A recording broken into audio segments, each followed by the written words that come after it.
আমাদের ইউটিউব চ্যানেলে যারা শুভাকাঙ্ক্ষী রয়েছেন তাদের জন্য একটি বিশেষ আনন্দের সংবাদ, কারণ আমরা কিছুদিনের মধ্যে নিয়ে আসছি একটি নতুন কিচ্ছাপালা, গ্রামীণ কিচ্ছাপালা। আমাদের কিচ্ছাপালাটির নাম বইয়ের অত্যাচারে স্বামীর বিস্ফার। আমাদের এই কিচ্ছাপালার গীত রচনা করেছেন ইলিয়াস হোসাইন, আর আমাদের এই কিচ্ছাপালায় গান গেয়েছেন রানা বাপ্পি।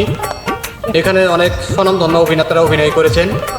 অতি শীঘ্রই ফারজানা মাল্টিমিডিয়া ইউটিউব চ্যানেলে আপনারা ভিডিওটা দেখতে পারবেন। আমাদের যে কিচ্ছাপালাটি আছে এটা পরিচালনা করেছেন অন্তর মণ্ডল আর প্রযোজনা করেছে ফারজানা মাল্টিমিডিয়ার।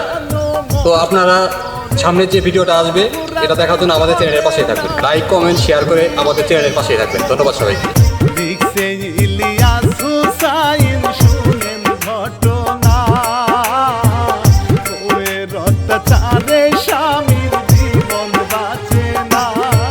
ওরে শিল্পী আমি রানা বাপ্পি, মন যে মানে না গো, পুরুষ যখন নির্যাতন হয় হইতে পারে না। হায় ফারজানা